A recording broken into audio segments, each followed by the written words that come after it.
یہ سحر جو کبھی فردا ہے کبھی امروز، نہیں معلوم ہوتی ہے کہاں سے پیدا۔ وہ سحر جس سے لرزتا ہے شبستان وجود، ہوتی ہے بندہ مومن کی اذاں سے پیدا۔ علامہ اقبال نے یہ دو اشعار بھوپال کے شیش محل میں بیٹھ کے لکھے تھے۔ تو وہ فرماتے ہیں کہ سحر ہوتی ہے، پھر صبح ہوتی ہے، پھر شام ہوتی ہے۔ جس طرح سے شعر ہے نا کہ صبح ہوتی ہے، شام ہوتی ہے، عمر یوں ہی تمام ہوتی ہے۔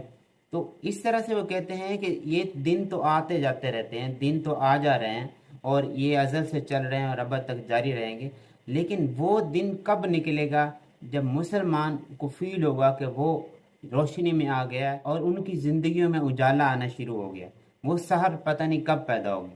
جس طرح سے وہ یہ بھی فرماتے ہیں نا کہ جوانوں کو میری آہ سحر دے، پھر ان شاہی بچوں کو پالو پر دے، خدایا آرزو میری یہی ہے، میرا نور بصیرت عام کر دے۔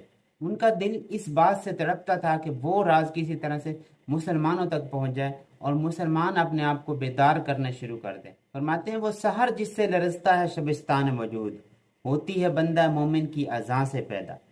اب دو اذانیں جو ہیں دو طرح کی ہوتی ہیں، ایک بندہ مومن کی اذان اور ایک مؤذن کی اذان۔ ان دونوں اذانوں کے اندر الفاظ کا کوئی رد و بدل نہیں ہے، معنی کا کوئی رد و بدل نہیں ہے، ہاں اثر کا رد و بدل ہے۔ بندہ مومن کی اذان اور ہے، مؤذن کی اذان اور ہے۔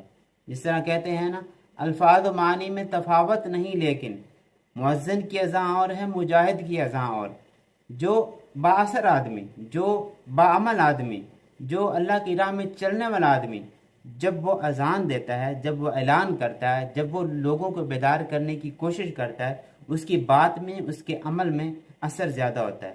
اور جو صرف الفاظ والا آدمی، جو صرف بولنے والا آدمی، اس کے دل کے اندر کوئی، اس کے اندر کوئی کردار نہیں ہے، صرف اس کے الفاظ ہیں، اس کی الفاظ میں اثر کم ہوگا بنسبت اس کے جو مجاہد کی اذان ہوگی۔ جس طرح سے کہتے ہیں نا رہ گئی رسم اذان روح بلالی نہ رہی، فلسفہ رہ گیا تلقین غزالی نہ رہی۔ لوگوں کے پاس علم تو ہے، جانتے ہیں، سمجھتے ہیں، اچھائی برائی کا سب کو فرق ہے، لیکن کیا ایسی وجہ ہے کہ وہ اثر پیدا نہیں ہو رہا؟ وہ اس وجہ سے پیدا نہیں ہو رہا کہ مجاہد کی اذان اور ہے، مؤذن کی اذان اور۔